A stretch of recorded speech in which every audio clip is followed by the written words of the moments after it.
अगर आप किसी भी कॉम्पिटिटिव एग्ज़ाम की तैयारी कर रहे हो, तो ये वीडियो आपके लिए काफ़ी ज़रूरी हो सकती है। इस वीडियो में आपको मैं बताने वाला हूँ कि मैक्सिमम कैंडिडेट गलती कहाँ पे करते हैं, जब भी वो किसी एग्ज़ाम की तैयारी करते हैं। जो सबसे बड़ी गलती हमारी होती है, जो मैं भी खुद कर रहा था, वो था रिवीज़न पे। रिवीज़न पे ज़्यादा ध्यान ना देना, ये सबसे बड़ी गलती हो सकती है आपकी। जब भी आप कोई नया टॉपिक पढ़ते हो, वो मैक्सिमम आपको 1 हफ़्ते तक याद रह सकता है, वो भी 40 से 50% तक उस टॉपिक का।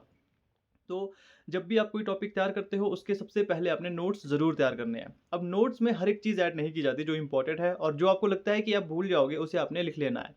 और जब भी कोई टॉपिक आप तैयार करते हो 1 हफ्ते के अंदर उसका रिवीजन आपने करना ही है, वरना आप उस टॉपिक को भूल जाओगे। क्योंकि आपने देखा होगा कई बार क्या करते हैं कि बच्चे तैयारी करते हैं, वो इतना बड़ा सिलेबस तैयार कर लेते हैं और रिवीजन का टाइम ही नहीं मिलता। अब इसका तो नतीजा यही होता है कि एग्ज़ाम में आप हर एक चीज़ भूल जाओगे। आपको जो क्वेश्चन आते थे वो भी आप कन्फ्यूज़न में गलत कर दोगे। बहुत बार ऐसा होता है। इनफैक्ट मेरे साथ भी खुद ऐसा हुआ था, जब भी मैं कॉम्पिटिटिव एग्ज़ाम की तैयारी करता था, मैं सिलेबस पे ज़्यादा ध्यान देता था। मतलब बात कही जाए तो मैं क्वांटिटी पर ज़्यादा ध्यान देता था, ज़्यादा टॉपिक्स क्लियर करने की कोशिश करता था। अब उसमें होता क्या था कि जो टॉपिक मुझे आते थे, जो क्वेश्चन मुझे आते थे, वो भी मैं कन्फ्यूज़न में गलत कर देता था। अब यहाँ पर जो सबसे बड़ी कमी मेरी रही थी, वो रिवीज़न की थी। मैं प्रॉपर रिवीज़न नहीं दे पाता था, मैं ज़्यादा सिलेबस कंप्लीट करने के चक्कर में रिवीज़न नहीं दे पाता था। तो इस गलती को आपने सुधारना है। आपने क्वांटिटी पे नहीं बल्कि क्वालिटी पे ध्यान देना है। चाहे टॉपिक आप कम तैयार करो, लेकिन उसका प्रॉपर रिवीजन रखो। अगर उस टॉपिक से रिलेटेड कोई भी क्वेश्चन आए, वो आपसे छूटे ना। तो ये वो एक गलती है जो हर एक अभ्यर्थी करता है। तो आपने क्या करना है, जब भी कोई टॉपिक आप तैयार करते हो, 1 हफ्ते के अंदर उसका रिवीजन आपने देना ही है। और उसके नोट्स आपने ज़रूर बनाने हैं। जैसे कोई भी टॉपिक, मान लीजिए आप कंप्यूटर सेक्शन तैयार कर रहे हो, तो पिछले कल जो आपने टॉपिक तैयार किया, मान लीजिए पिछले कल आपने एमएस वर्ड तैयार किया था, तो उसके नोट्स एक बार ध्यान में देखो। 5 मिनट लगते हैं रिवीजन करने में, उसे देखो। और एक कंप्लीट रिवीजन अपने हफ्ते के अंदर देना है। मान लीजिए आपने कोई टॉपिक आज तैयार किया, मान लीजिए आज आप पढ़ रहे हो एमएस ऑफिस। 1 हफ्ते के बाद जिस वीडियो से या फिर जिस बुक से आपने अपना टॉपिक क्लियर किया था, उसे फिर से देखो। उससे क्या होगा कि आपको वो टॉपिक याद रहेगा, और इससे आपको ज़्यादा क्लैरिटी आएगी टॉपिक से।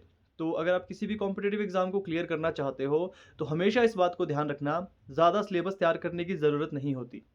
हमेशा आपने ज़्यादा क्वांटिटी पे सिलेबस तैयार नहीं करना, आपने क्वालिटी पे ध्यान देना है। अच्छे तरीके से कम टॉपिक तैयार करो, प्रॉपर रिवीजन दो, ताकि जो भी क्वेश्चन उससे संबंधित आए एग्ज़ाम में, उसे आप आसानी से कर सको। तो ये एक वीडियो थी जो मुझे आपको बतानी थी कि इसमें सबसे बड़ी गलती जो रहती है हमारी रिवीजन की रहती है। तो रिवीजन पे आपने ध्यान ज़रूर देना है।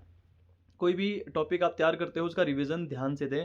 बाकी जो भी आपके डाउट रहते हैं, अगर आपको कोई स्टडी मटेरियल चाहिए, वैसे तो मैक्सिमम मैंने तैयार करवा दिया है, आपको मैंने प्रोवाइड करवा दिया है कि कंप्यूटर क्लासेस कहाँ से तैयार करोगे, करंट अफेयर के लिए मैंने आपको बता दिया है, इंग्लिश और हिंदी ग्रामर की मैंने क्लासेस के लिंक आपको दे दिए थे, इंडियन जीके कहाँ से तैयार करोगे, एचपी जीके कहाँ से तैयार करोगे, हर एक चीज़ मैंने आपको बता दी है। लेकिन फिर भी कोई टॉपिक से रिलेटेड आपके डाउट है, तो आप मुझसे ज़रूर पूछ सकते हो। और जिन्होंने पिछली वीडियोज़ नहीं देखी, वो पिछली वीडियो ज़रूर देख लें। काफ़ी हेल्प आपको उससे मिलने वाली है, खासकर जेओआईटी और पटवारी के बच्चों के लिए तो काफ़ी हेल्पफुल रहेगी वो वीडियोज़, जिसमें मैंने आपको मैराथन क्लासेस के बारे में बताया है, करंट अफेयर के बारे में बताया है, हिंदी और इंग्लिश ग्रामर के बारे में बताया है, और कंप्यूटर डिटेल में कहाँ से पढ़ेंगे, आप कैसे पढ़ेंगे, ये भी बताया हुआ है। तो चैनल को आपने ज़रूर चेक करना है, उन वीडियोज़ को ज़रूर देखना है। तो मिलते हैं आपसे नेक्स्ट वीडियो में, और अगर कोई डाउट हो तो कमेंट करके ज़रूर पूछें।